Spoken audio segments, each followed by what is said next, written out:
Lisa hadn't been to any of Barona's 3 power stations since she was 8, but the place was no less intimidating now that she was older and bigger.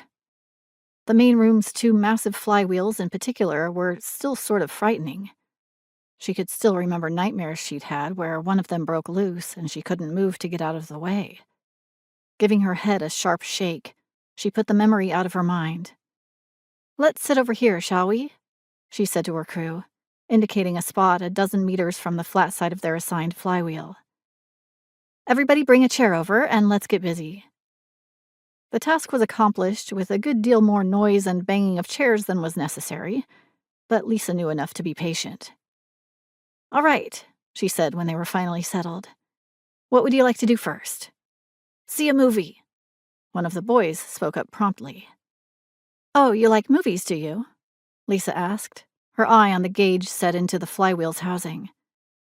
The rotational speed, which had been dropping slowly as its energy was turned into electricity, was now holding steady as the kids began teeking. Still lower than the power station people liked to have it, but Lisa knew they'd be able to catch up later. "What sort of movie would you like?" "Monsters," the boy exclaimed. "Can't we sing instead?" a girl spoke up. "Or see a movie about real animals?" "Yeah," another seconded. "Those monster movies are dumb." "Tell you what," Lisa said. "Let's start with something different and save the movies and singing for later. We'll take turns telling stories, okay? They can be as scary as you want," she added as the boy who'd voted for monster movies opened his mouth to object. He closed it again, and a gleam came into his eye.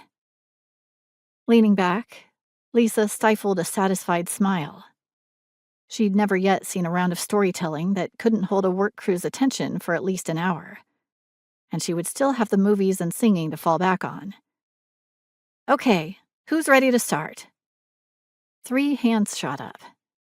Lisa picked one and settled down to listen as the girl launched into a story about 3 dragon mites and a baling, a story Lisa remembered hearing on the story tapes several years ago. The other kids obviously hadn't heard it, though. They sat in absorbed silence, only the flywheel's rotation gauge showing that they were still doing their job. Across the room, she noted, the flickering light of a projector showed that the group at the second flywheel had already started a movie, though the picture itself, projected against the flywheel's spinning surface, was invisible from where she sat. "He'll learn," she thought a bit smugly, eyeing the preteen in charge of the other crew. "About an hour after lunch, they'll be bouncing off the ceiling with boredom, and he won't have anything in reserve to keep them quiet." Glancing once at her watch, Lisa returned her attention to the girl's story and began to plan what they would do next.